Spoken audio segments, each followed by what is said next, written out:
Hello everyone, welcome to another Daily Gym. Today is the episode for Wednesday, September 18th, 2024.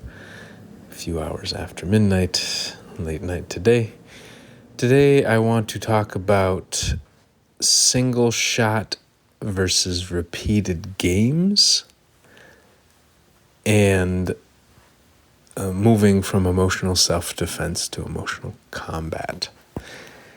Ooh, I'm tired. So, the concept of this is, so if you have heard of game theory before, or if you haven't, game theory studies different interactions and kind of the psychology and economic decisions people make in relation to each other.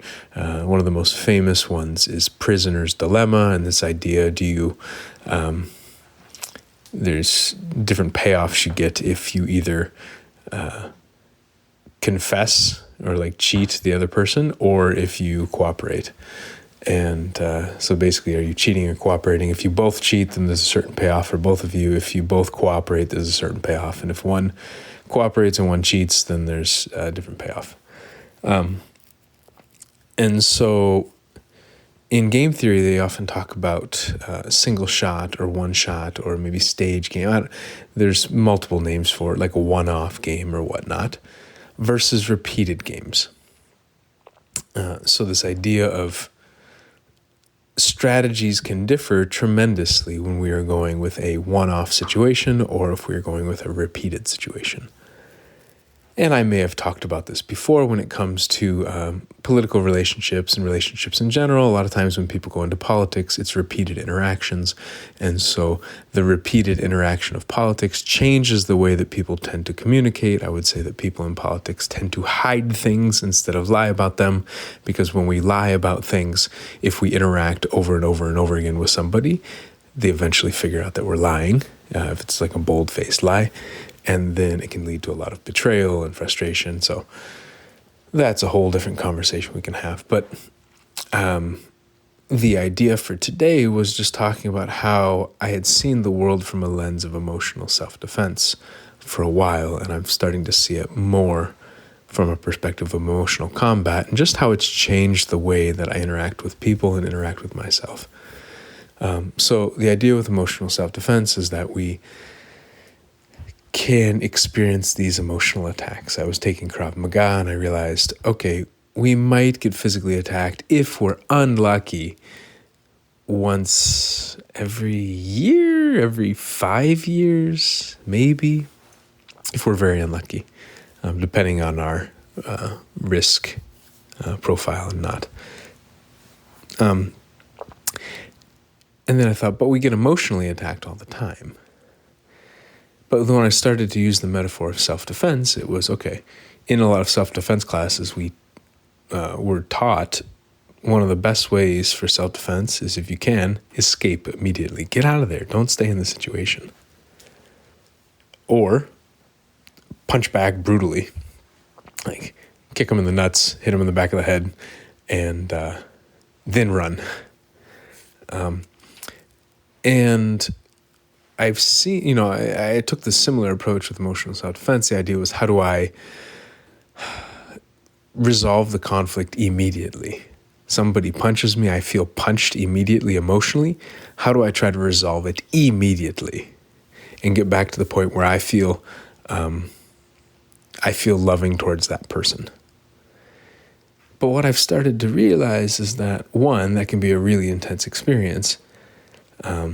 To respond with the truth about how I'm feeling, the truth about how they're feeling, and saying one thing to connect with love. It can be really intense. But more than anything, even if I do it that way, it doesn't mean the interaction ends.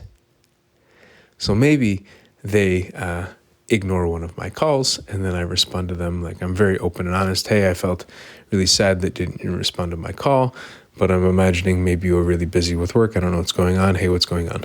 Just wanted to reach out to you and touch base. And then maybe they respond, or they don't respond.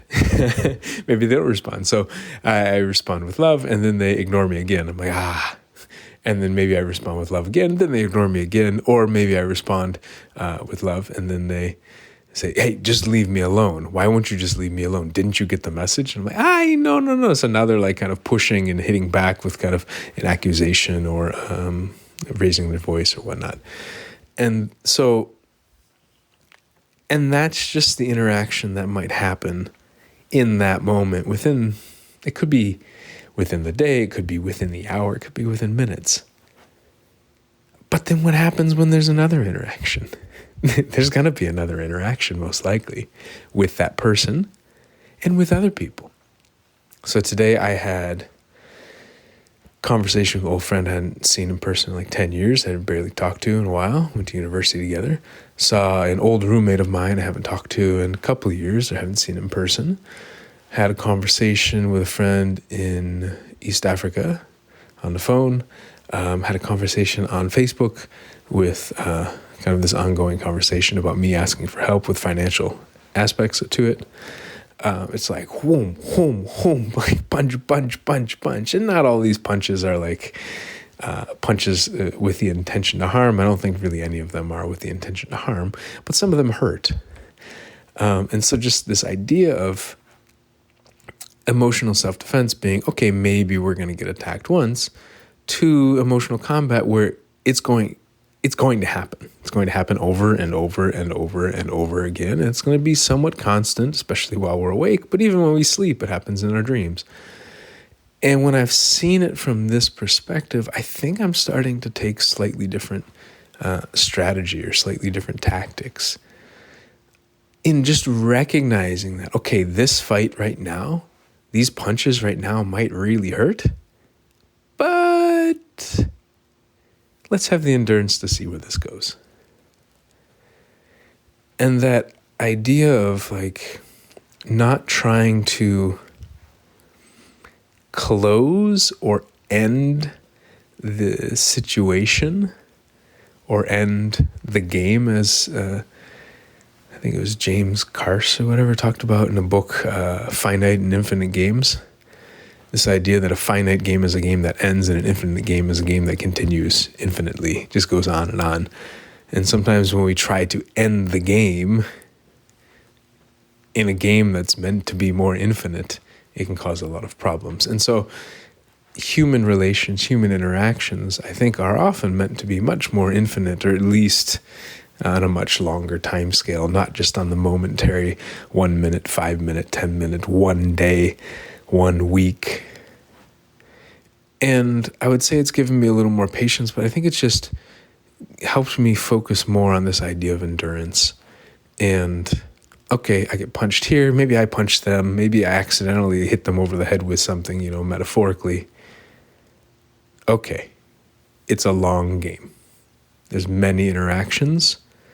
Okay, I didn't win this one, I didn't win this round, or I got really hurt in this round, or, I didn't do so well at this aspect. This American baseball is, American baseball is going on. They play 162 games a year. Okay, I didn't do so well in this game. Maybe we didn't even do so well in the first 15 or 20 games. There's still a lot of games left.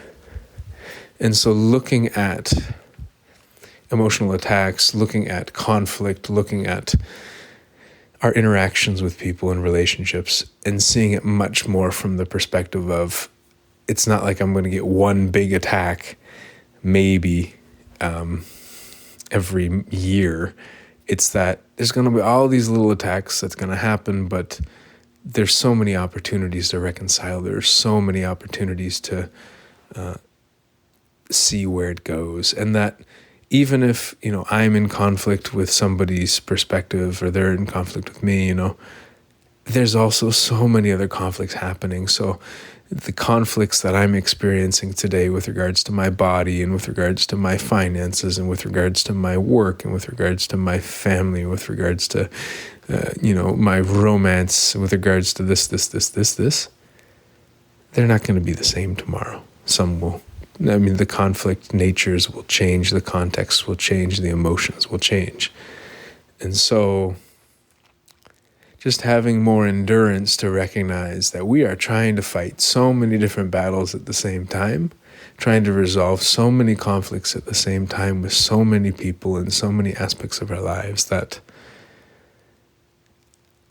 even if this one conflict gets resolved right now, there may be so many other ones that are happening. So to have more endurance to recognize, okay, how do I stay in this fight? How do I deal with the combat that is going to be there always?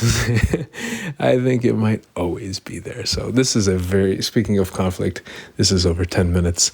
And I know I went 12 minutes the other day, so I'm going to stop now. Maybe talk more about this tomorrow. But yeah, I hope that helped you in some way. I'm going to reflect more on it afterwards. Anyways, talk to you soon. Bye.